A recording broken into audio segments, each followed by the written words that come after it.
came across this rather fantastic teaching of Martin Cecil recently in our literature. He said, our use of the word God is evidence of our human failure, because we wouldn't even have to talk about God if there hadn't been a psychic break. God is our word for that reality of selfhood and the belonging that we have to a body of selfhood, a body of the family of souls, we might call them, or you could name that in a lot of different ways. But we use the word God because we got broken off from that and need a way to name something that is separate from us. If we hadn't gotten broken off, we wouldn't be using that word. Shocking. So then, fast forward 2,000 years to Uranda, who founded Emissaries of Divine Light. And what did he teach? He taught what Moses taught and what Jesus taught. And yet he taught it so explicitly, so rationally. And he talked about it as the working of the one law of positive action and negative response. Not negative in the sense of bad, negative in a magnetic sense. So the working of the one law, come on and say it with me, goes something like this for those who know it.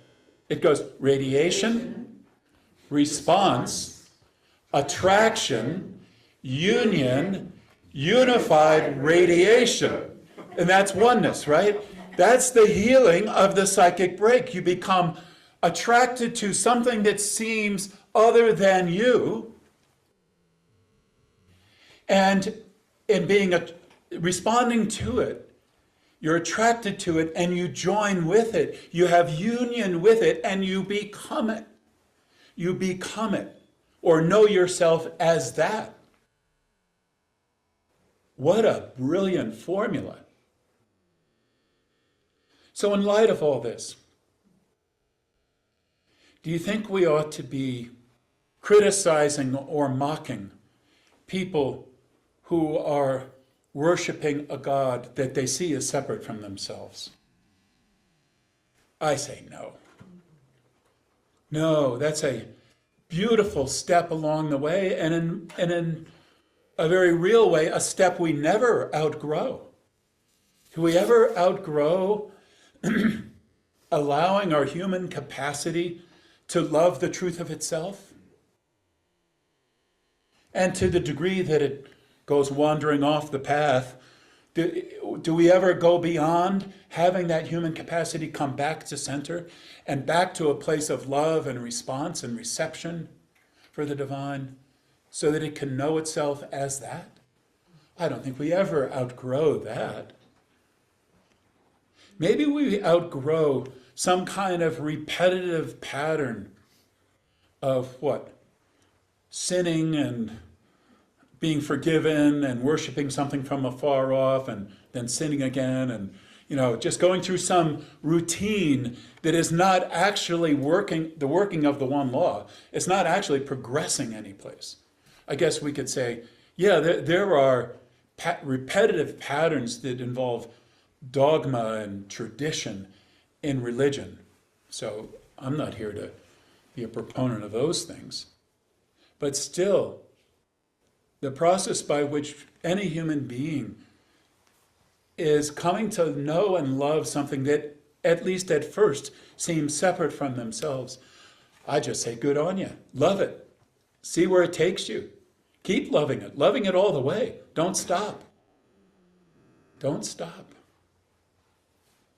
That love, if it's genuine and if it's allowed to be deep, that love will take you to union. It can't help but take you there. Are you open to that? We need an evolved spirituality, a spirituality for today. This isn't just pretending like, we're good. What's the problem? We're good, like we're whole, we're spiritual or whatever it is as human beings, or we don't need all that. As It's no problem. We'll work it all out. We've got AI, and it's all going to work. No, there's a need for an enlightened spirituality in the world today that gives people back their souls. That is what is so needed in our world today. We need an enlightened, evolved spirituality that leads to not disempowerment, but empowerment. Empowerment of the truth of a human being, the truth of the Creator that's within us.